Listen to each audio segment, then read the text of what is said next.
ভাই আমার গাড়ি আমি তো অকল্পনীয় ভাবে এখন যে আমি কি বলবো বাসায় প্রকাশে বাইরে ভাই আসছে দেখে আমি আসতে পারছি।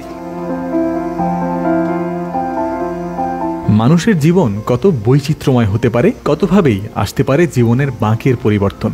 ঢাকা শহরে সিএনজি চালিয়ে জীবন ধারণ করা এক ব্যক্তি, সংগ্রামের জীবন। তারই সিএনজিতে হঠাৎ ছদ্মবেশে উঠবেন সাকিব আল হাসান, কিন্তু তিনি টেরও পাবেন না।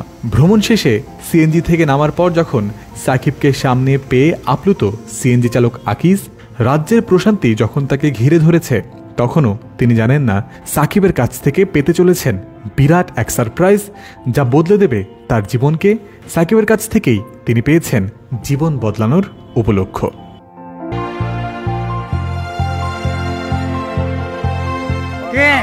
অবিশ্বাস হইতেছে অলরাউন্ডার ভাই আমার গাড়ি আমি তো অকল্পনীয়।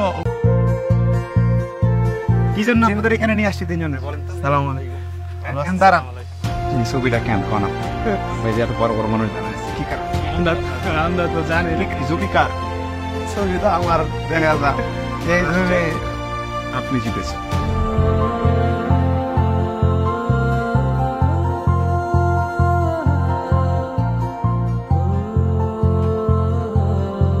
আমরা ঢাকা শহরে থাকি ভাড়া, আমি কোনো শুনতে এগুলা কল্পনাও করি নাই এতটুক জমির আমরা মালিক হবো। নগদকে আসলে কি বলবো, যারা শহরে বাসা বাড়ি ভাড়া করে থাকে, যারা অন্যের জায়গায় থাকে, একমাত্র শুধু তারাই বোঝে অন্যের জায়গায় থাকার কষ্ট কতটুকু।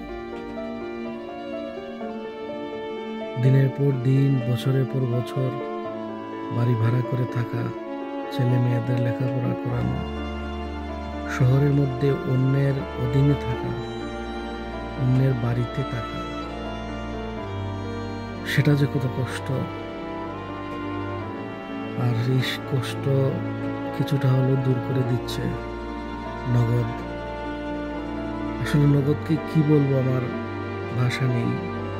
শুধু এটুকু বলবো, নগদ যেভাবে সাধারণ মানুষের চোখ থেকে পানি জড়াচ্ছে, সেটা খুশির পানি, সেটা চেয়ে বড় আর কিছু পাওয়া হতে পারে না নগদের জন্য। নগদ একদিন অনেক দূর যাবে।